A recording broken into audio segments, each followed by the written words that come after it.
Mubyukuri gusenga niho hari ubuzima. Rero yewe w'Imana numvira sunika yuko noza tukirirwa turasenga. Ndavuga ati kanze kuko arahiriye wumvira mpemuye.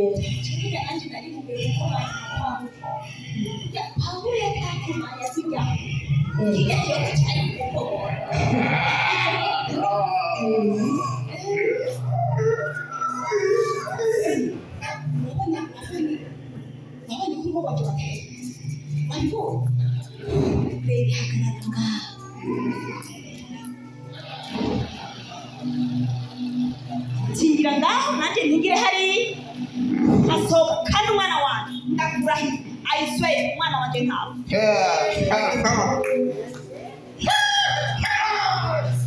Zina la Yesu Kristo. Zina y'ubushobozi. Ndafata mbere imbaraga z'abarezi. Ndafata mbere imbaraga za Yakobo. Umurimo w'Imana dufite. Izina rya Yesu Kristo. Erega nta kibazo no kwaba Yakobo. Umurimo w'Imana duturiye. Ndakageza bizaya bya Yesu Kristo. Erega Pawulo tuze kuba Yakobo. Izina rya Yesu Kristo. Izina y'ubushobozi. Izina ry'abazina yose. Turahagaze muri wowe. Turahagaze mu bashakaniho. Izina rya Yesu Kristo. Izina ry'ubushobozi. Turafata ubushobozi n'izina rya Yesu. Ndashoboza uhagaze Imana. Ubushobozi bw'Imana. Izina rya Yesu Kristo. Izina ry'ubushobozi. Izina ry'amazina yose. Izina rya Yesu Kristo. Umuriro w'Imana ururuke, umuriro w'Imana ururuke, izina rya Yesu. Urasenya ibicaniro by'abarozi, urasenya ibicaniro by'abadayimoni, urasenya ibicaniro by'abapfumu, izina rya Yesu Kristo.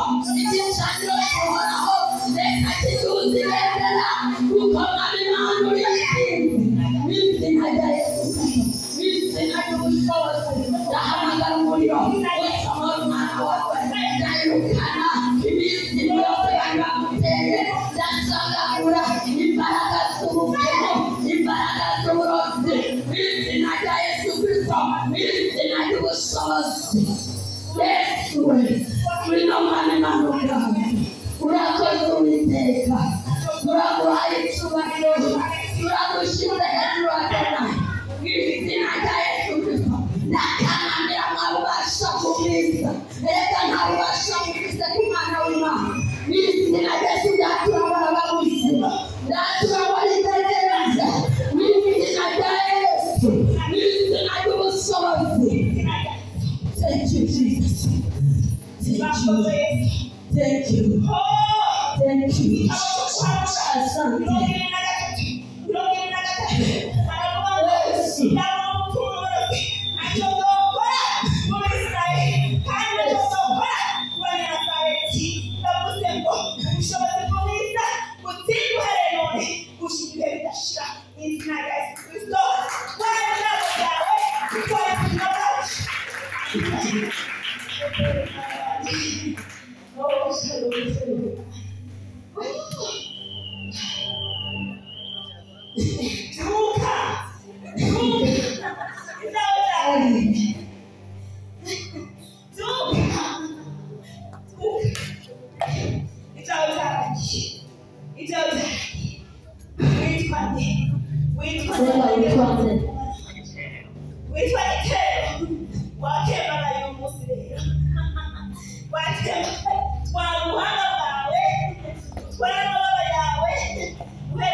Erega ntabwo kuguha ubuzima ibyo byose urimo ntacyo bizokugeza urashobora kwakira umwami Yesu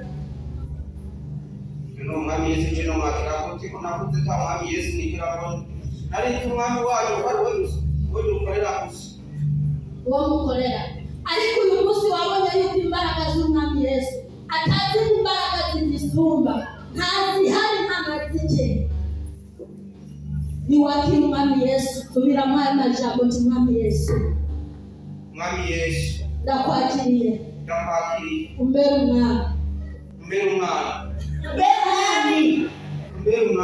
n'umukiza ubugingo bwawe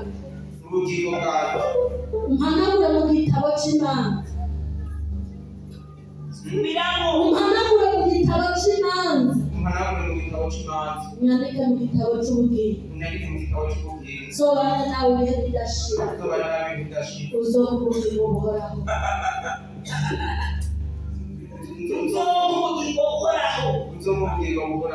izina rya Yesu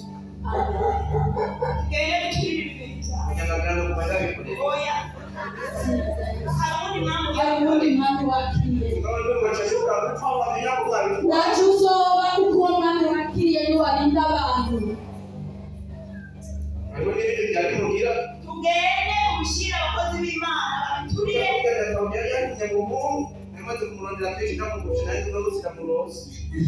dufite Imana itabogeye haleluya haleluya dukorere Imana amashi dukorere Imana amashi bakunzi ba Action Vibes TV iteka ryawe iteka ryanje ukwemera kuvyara ubuzima ni mama nyishu mwumva inyuma ya mikro mutariko murabona natewe iteka cane ry'abantu babiri twahuriye ahantu mu gisabisho gabo jewe naringiye nzi ko tugiye mu gisabisho hama nsanga hari reresi ndabashimiye ko batwemereye kuduha uyu mwanya mutoyi cane kugira ngo batubwire mbega iyo reresi kubera ikireresi mu nzu y'Imana bavyiyumviriye gute byavuye gute n'umugwi n'umugambi bagira basanzwe bakorera mu mashengero bimeze gute reka tubahe kaze batwibwire karibu murakoze cyane amazina nitwa niyo gusengwa Berize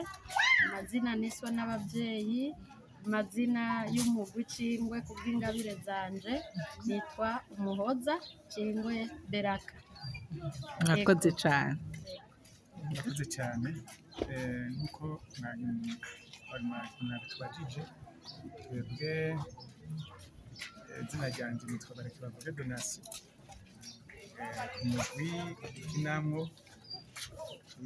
usanzwe ari umugwi witwa Impano Group ariko nka jewe nkuko mubona mba ndi murya mugwi benshi banzi ku izina rya Mutama Ego none Impano Group ikinira hehe bimeze gute Impano Group ni dusanzwe dukinira mu Gahahe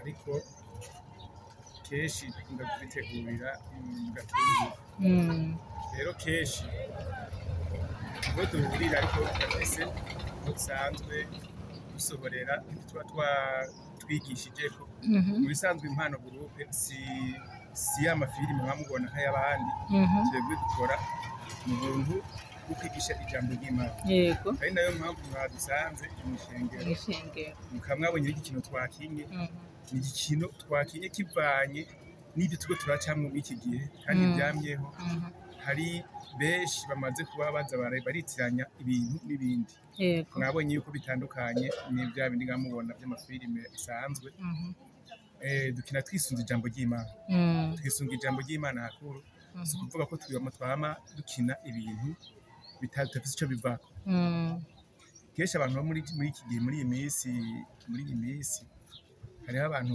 bariko baratwarwa akayombekere na Satani yego bakagenda mu buryo butandukanye mwabonye ukuntu twagiye turabikina ariko bivanye n'uko buhagwiriye icyo bita abarozi bariko baratesha abantu agakiza cyane bagaca babwira ko aribo bakomeye aribo bahambaye ari nayo mpamvu rero twebwe twizeye yuko uhambaye cyane ari Yesu Kristo wenyine nayo mpamvu rero mwabonye ibikino twagiye turakina biratandukanye n'ibyo mukunda kubona twashyizemo abarozi harabamo n'abakozi b'Imana yego nibyo twebwe tugenda dutumbere intumbero ijambo ry'Imana.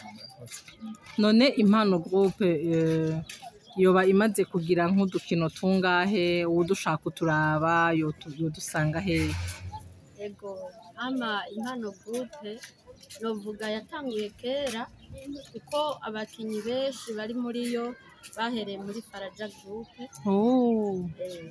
kandi n'ubu ubunya Faraja iracakora ariko bivanye n'uko Kristo yatubwiye ngo nuko nimugende muhindura amahanga yose kuba bigishwa twariyaguye twavuga Kristo yadushize ahiyaguye.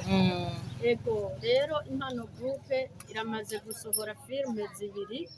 Filime ya mbere yitwa Urugo Nibenga, iya kabiri iriko iraca kuri YouTube yitwa Icamwa TV, yitwa Umuzitanya. Ego rero naho ibikorwa ubisanga. Ikindi nunganiye umuvyeyi wanje, Impano Groupe kenshi dukorera mu ma eglise uko Kristo yadutumye guhindura amahanga kuba abigisha. Rero niyo mpamvu watubonye hajya nkuko wabivuze ati wasanze ireresi twakinye yari yitwa twari twayihaye teme ivuga ngo indagu ntaco zotwara abayakobo. Rero muri make muri iki gihe turiko turahendwa n'ivyisi, abantu abakristo cane cane bazengerejwe n'abarozi, ugasanga umurozi agukinda hejuru, ugasanga umurozi yarugaye ibyawe, ugasanga umurozi yagutwaye ibyawe, inyenyeri yawe yarayitwaye, ukamukora ntutera imbere, cingwe ugasenga ntihagire aho ugeze mu buryo bw'impemu. Ariko twebwe ntabwo nk'uko mwabibonye turabarozi, ahubwo tuba turiko turigisha kugira abo barozi bahinduke bakira umwami Yesu. Nawe wazengerejwe n'uburozi umenye yuko umwami Yesu akiriho kandi ashoboye akiri ku ngoma. Yego ahubwo jewe ahanini nabonyemwo umupfumu.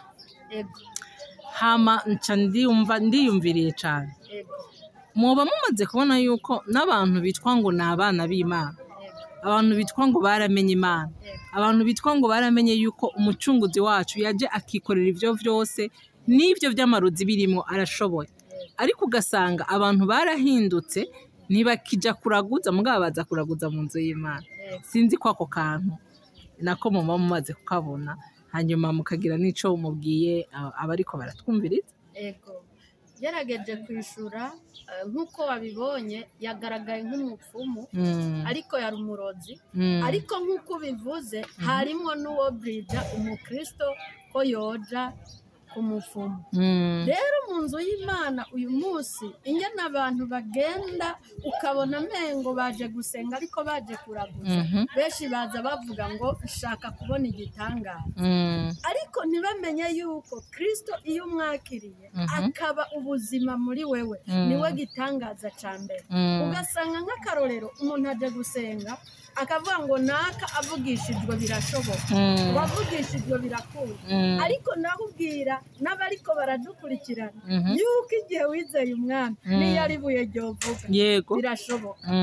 Rero abana b'Imana bamenye Kristo nibamwizere, bamuhe ikibanza gishitse muri we, bamuhe ikibanza gikwiye, bamwizere koko, kuko uyu munsi twizera abana b'abantu gusumba uko twizera Imana. Ni nayo mpamvu uzoja ahantu ukumva ngo kwa muganga bambwiye ko bidashoboka, ugaca wumva uwundi ngo uraza ndagujane ku mupfumu aho binyaruka ngo aho bishoboka. Ugasanga umuntu ntariko ararondera ubuzima, ntariko arakora, ariko uwundi agacaza ngo uraza ndakurangira aho wotora umuti kugira ucuruze vyemera, kugira uronke akazi kihuse. Ariko nobwira mu nzu y'Imana ntabwo indagu zobaho nk'uko twabisomye mu guharura 23:23 havuga ngo indagu ntaco zotwara abayakobo. rero we wamenye imana ntugire ubwoba ngo ni uko ubana n'umurozi kuko ijambo ritubwira ngo dusengere abasi bacu umusengere kandi imana izomufata mpiri kugira bigende neza. none ibyo bintu uko umengo biri ngo ijambo ry'Imana tubisanga hehe? Usomye nabivuze mu guharura igice cyaho cya 23 umurongo wa 23 yego urabisangaho ugacuja no muri Yesaya ya 44 umurongo waho 25. mudufasha ko mbona mufise Bibiliya mu ntoki hariho abatwumviriza ico gitabo bataragitunga canke n'abagitunga ugasanga satani arabanyaga ntibagisoma mudufasha. Nta kibazo na kimwe. Ego bibaza ko umubyeyi wanje yogarishura kugira tunashike n'ishengero ibyo dukina byose baciyaga ni ibintu bibaho yego kandi ibyama byabaye. Ndibuka yuko hariho umukozi w'Imana mu ishengero bigeze gutuma turabona ibintu biriko biratembera mu nze mu ntango kenshi murakunda kubona ibintu by'ibiyabo byitendereza ariko kenshi abari abadayimoni kwishengero mu gahahe hareteye igipusi bagisanga mu ntuze mu biro bagisanze mu biro ibyo cyakoze ni ukubwira yuko hari abakozi b'Imana rero gusa mugabo satani yaratsinzwe ko abarozi barondera abantu b'Imana iminsi yose ishengero haba hariho abadayimoni baje kugeza ishengero. Nayo mpamvu rero dukina ibintu biba bivuye mu ijambo ry'Imana kandi bikubaka abantu b'Imana. Kenshi rero iyo umuntu atewe n'abadayimoni nta barozi bakuraho abadayimoni n'umunsi n'umwe. Naco gituma Yesu wenyine ari we yashoboye gukora ibihambaye isumba abarozi. Ego bibaza ko twahageze igitabo cyo guharura 23 umurongo waho wa 23 turasoma mu izina rya Yesu Kristo. Haravuga ngo erega indagu ntaco yotwara abayakobo cyangwa ubupfumu ngo bugire ico butwara abisirayeli. None biravugwa ku bayakobo no ku bisirayeli wewe kuntu Imana yakoze. Amen. Amen. Ego tugerageje gusobanurira ijambo mu by'ukuri ni ijambo ryerekana uwamenye Kristo uwo ari we. Abisirayeli igihe bari bamaze kumenya utahura Imana nubwo bari mu bibazo hariya kwa Farawo Imana yabasanzeyo irabakurayo.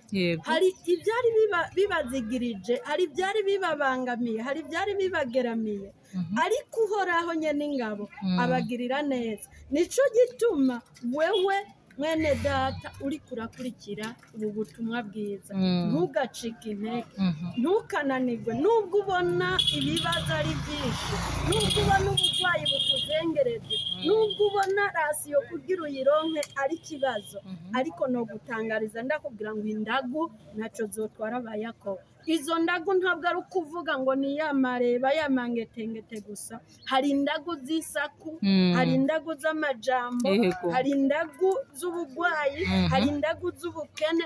Indagu ziri uburyo bwinshi butandukanye, ariko ico nokubwira ngo nuko uhoraho ari mwiza ibihe byose kandi yamanesha. Niyo mpamvu iyo ndagu ufise jewe ntayo nzi, ariko uhoraho we warayizi. Rero komera ushikame ushira amanga, Uwiteka ari mu ruhande rwawe, ndizera ko ataco bizogutwara.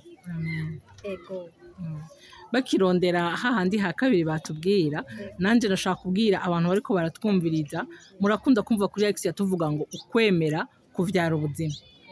Mwumvise yuko naho hari ibi hari na biriya turafise Kristo. Ica dusaba no kumwemera, ica dusaba no kumwemerera, ukamwemerera akaza mu buzima bwawe, ukamwemerera akaza kikorera kuko ujya musaraba yikoreye ngo ni ibyaha byacu yikoreye ni imibabaro yacu byose yarabifashe aravyikorera. Rero wewe uri kuratwumviriza ugifisa ako gatima ko kwirukira mu bapfumu ngo tukwereka aho binyaruka, ngo tukwereka aho bikundika, twagomba kukurangira umupfumu aruta abandi bapfumu niko no bivuga, kuko wowe apfa kuvuga ijambo rimwe gusa. Wa muntu yaravuze ati niko mwami naho utokwiriga uraza, mugabo ukavuga gusa mu yandi majambo ugategeka.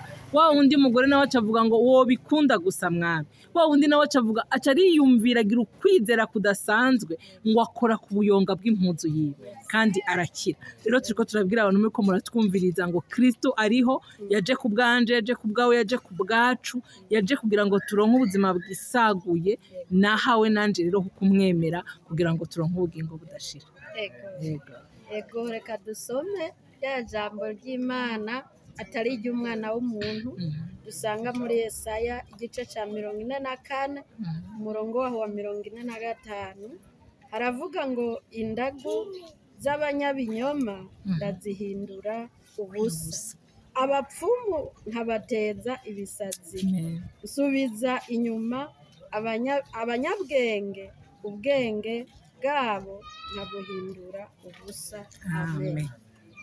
Nkabuhindura ubupfu. Yesu nashimwe. Amen. Mu by'ukuri iri jambo umuntu yoritahura yorigendera ko imyaka yose yo kubaho kwiwe. Ego kuko ni jambo rikomeye, ijambo ridasanzwe bikunda kumpumuriza niyo noba ndi mu bihe mbona yuko bidakunda. Yego. Urabe ngo ubupfumu ngo abapfumu ngo ubupfuma busubiza inyuma wakabateza ibisazi. Uwo nuhoraho yari karavuga ntabwo ari Berize, ntabwo ari Mutama yari karavuga, ntabwo ari uyu mwene data oya, ariko ni Imana uhoraho nyine ngaho. Bisigura yuko Imana niyo ifise ijambo rya mbere n'ijyanye. Babandi bavuga ngo n'abanyabwenge birashoboka, abaganga bashizweho n'Imana, bigishijwe n'abavyeyi babifashijwemo n'Imana, ariko umuganga ashobora kunanirwa, ariko Kristo agashobora kubishoboza bigakunda bikemera. Rero mwene data ukurikiranye iki kiganiro, Uwiteka kugirire neza, wizere uhoraho akubera umwami n'umukiza. Ndazi yuko ibyo bikuzengereje azobisubiza inyuma nk'uko asubiza inyuma izi ndagu z'abapfumu, ubwenge bw'abanyabwenge ngo akabuhindura ubupfu. Bisigura nta muhinga ariho ku iyi si, ntaco dufise tutahawe nayo, ntaco turico tutagizwe n'Imana. Bisigura yuko Imana ni ya mbere, na cane cane ko ijambo ryari bivuga neza ngo ni Alpha kandi ni Omega. Ego murakoze cane. Nizere yuko tuzosubira kuronka ayandi mareresi ducisha kuri Axia, kuko ndazi neza ntihaza kubura umuntu umwe canke babiri. Kristo ntiyazananye n'igugu, ariko ngo yazananye n'uwemera. Uwemera ukamwemerera murajana kandi akaguha ubugingo budashira. Imana rero ibahezagire, Imana ibaha umugisha, Imana ibakomeze, uburinzi bwayo bube kuri mwebwe, icyubahiro n'igitinyiro cayo kibomeko, hanyuma iba ariyo ibarongora muri iki gihe kidasanzwe, muri iki gihe kitoroshe, muri iki gihe kigoye gukurikira no gukorera Imana vy'ukuri, muri iki gihe giteye ubwoba cyo kukirengazuba. Uwiteka Imana azahorane namwe iteka ryose. Kirengeje kuri ivyo no basabira je mama Nyishu, numva no shaka ko tuzohurira hahandi. Imana iduhana umugisha. Amen.